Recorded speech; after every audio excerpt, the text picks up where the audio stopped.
BSSC 8 साल पर और एक सप्ताह पहले क्वेश्चन आउट होता का नकेल कस के और दोनों सीटिंग का परीक्षा कैंसिल करनी ही। तब तक मगरमच्छ नहीं पकड़ा जाएगा तब तक ये दलाल चोर साले कोचिंग माफिया हो या ठेकेदार हो या दलाल हो, नेता हो या अधिकारी हो।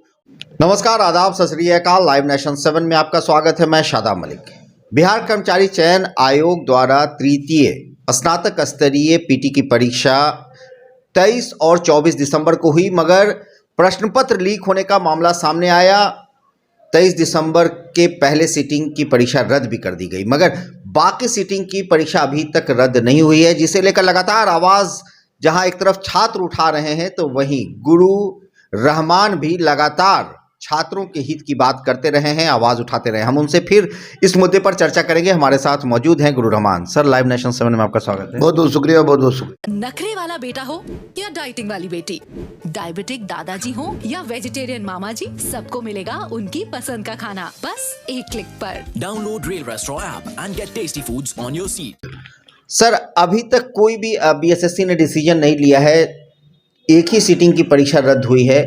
अगर 2 सीटिंग की और परीक्षा रद्द नहीं होती है तो अभ्यर्थियों का कहना है कि जो सीटिंग की परीक्षा जिनकी रद्द हुई है उन्हें और समय मिल जाएगा पढ़ने का, तो कहीं ना कहीं दोनों के एग्ज़ाम में और इसमें डिफरेंस आ जाएगा। देखिए, मैं स्पष्ट रूप से आपको बता दूं कि बिहार में, मैं पहले बार बार बोलता रहा हूँ, किसी भी पार्टी विशेष का मैं प्राथमिक सदस्य भी नहीं हूँ। दधीची देदान का सदस्य हूँ, उपाध्यक्ष हूँ।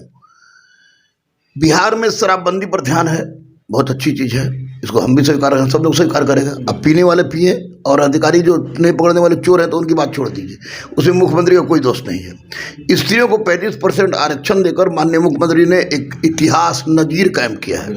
लेकिन शिक्षा की ओर ध्यान न देकर भी हमारे जितने भी सरकार हो, जो भी आ रहा हो, बीजेपी हो, कांग्रेस हो, राजद हो, जदयू हो, जो भी हो, अब तक वो लोग ध्यान न देकर इसका भी वो लोगों ने इतिहास पेश किया है। इसमें कोई संदेह नहीं, हम कोई बेझिझक हम बोल रहे हैं। अरे भैया, लड़कों में असंतोष को दूर करना आपका प्रथम कर्तव्य है। एक तो वैकेंसी आप 7 साल बाद निकाले, ऊपर से आप बोलिए कि ठंडी में कि जो जूता मोजा उतरवा दिए, टोपी उतरवा दिए, सब कुछ किए, बोले ये जमर, दिस जमर, दैट जमर, हाउ जमर, फलाना जमर लगा दिया वैज्ञानिक ढंग से, तकनीकी ढंग से, ये होगा वो होगा, तो उसके बावजूद भी फर्स्ट सीटिंग का क्वेश्चन आउट हो गया। तो वैसी परिस्थिति में फर्स्ट सीटिंग का क्वेश्चन आउट हो गया, उसने आपको कैंसिल कर दिया, करना ही था आपको। उसके बाद सेकेंड और थर्ड सीटिंग आप कह रहे हैं कि 12:14 में हुआ।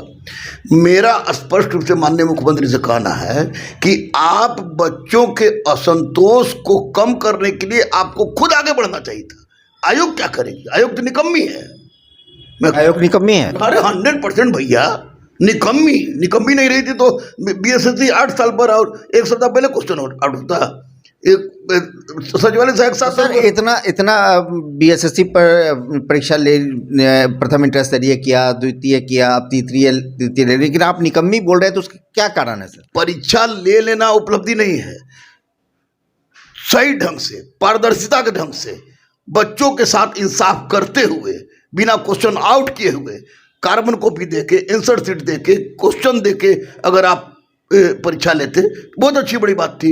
आप लोग तो डिक्टेटरशिप का रवैया अपनाए रहते हैं। मैं ही राज्य हूँ, मैं कहता हूँ ना, डिक्टेटरशिप का रवैया। इसमें बेचारे बच्चे मासूम हैं, पिस रहे हैं। मैं माननीय मुख्यमंत्री से कहूँगा कि आप समाधान यात्रा आपका जिंदाबाद, शराबबंदी आपकी जिंदाबाद, स्त्रियों का आरक्षण आपका जिंदाबाद, लेकिन एक नज़ीर आप लोग को पेश करना होगा इन आयोगों का नकेल कस के, और दोनों सीटिंग का परीक्षा कैंसिल करनी ही पड़ेगी।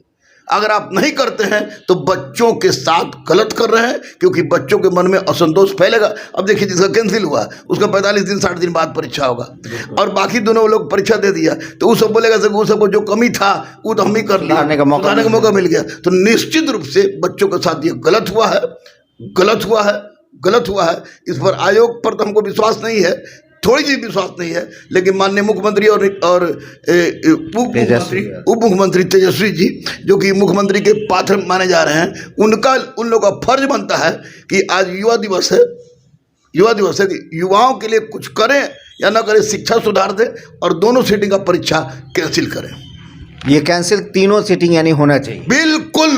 अगर छात्र हित की बात होती है, युवाओं की हित की बात होती है, तो तीनों शिफ्ट का परीक्षा कैंसिल करने के बाद ही यह बात चरितार्थ होगी कि छात्र हित की सही में बात सरकार करती है, अन्यथा नहीं।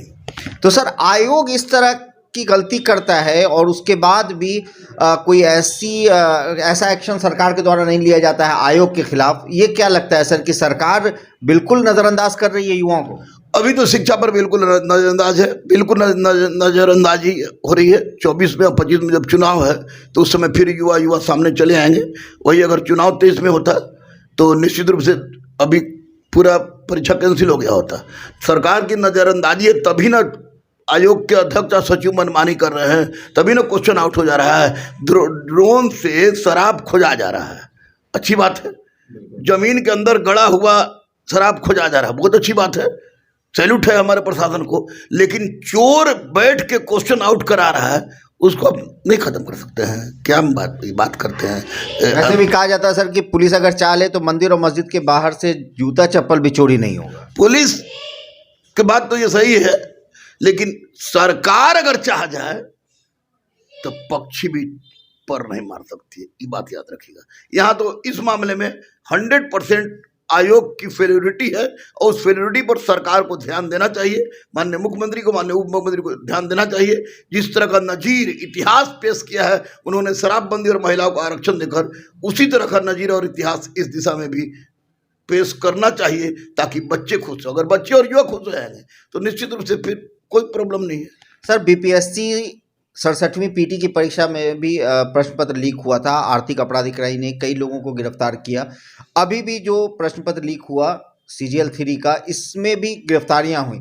मगर क्या लग रहा है सर कि ये गिरफ्तारी सिर्फ छाली हटाने की बात हो रही है या फिर कहें कि छोटी छोटी मछलियों को सिर्फ टारगेट किया जा रहा है, अभी भी जड़ बचा हुआ है? तो आपको पता नहीं है कि मैं बार बार कह रहा हूँ, जैसे शराब पीने वाला से ज़्यादा दोषी है शराब बेचने वाला। बिल्कुल। तो शराब पीने वाला ये सब पकड़ा जा रहा है और शराब बेचने वाला कम पकड़ा रहे हैं। उसी तरह जो छोटका मछली है उसको तो आर्थिक अपराध बेचारा पकड़ ले रहा है। आर्थिक अपराध साइबर सेल के जो अधिकारी हैं, नैयर हुसनैन खान हो या सुशील कुमार हो, उनके योग्यता पर और उनकी ईमानदारी पर कम से कम मैं कहीं भी काबा और काशी में खड़ा होकर बोल सकता हूँ, क्योंकि मैं दोनों को व्यक्तिगत रूप से जानता हूँ। लेकिन वे कहाँ तक स्वतंत्र हैं ये बहुत बड़ा फर्क पड़ता है। और मगरमच्छ को पकड़ने के लिए जब तक माननीय मुख्यमंत्री नहीं चाहेंगे तब तक मगरमच्छ नहीं पकड़ा जाएगा, और जब तक मगरमच्छ नहीं पकड़ा जाएगा तब तक ये दलाल चोर साले कोचिंग माफिया हो या ठेकेदार हो या दलाल हो, नेता हो या अधिकारी हो, अपना काम करते रहेंगे। इसलिए माननीय मुख्यमंत्री नीतीश जी और माननीय उप मुख्यमंत्री तेजस्वी जो कल के मुख्यमंत्री हैं, उनसे निवेदन है युवा दिवस के अवसर पर गुरु रहमान का कि आप उन सबसे पहले मगरमच्छ को पकड़ना शुरू कीजिए। सारे मछली और सारे छुटपुटिया अपने आप किनारे लग जाएंगे। बहुत बहुत धन्यवाद। Thank you.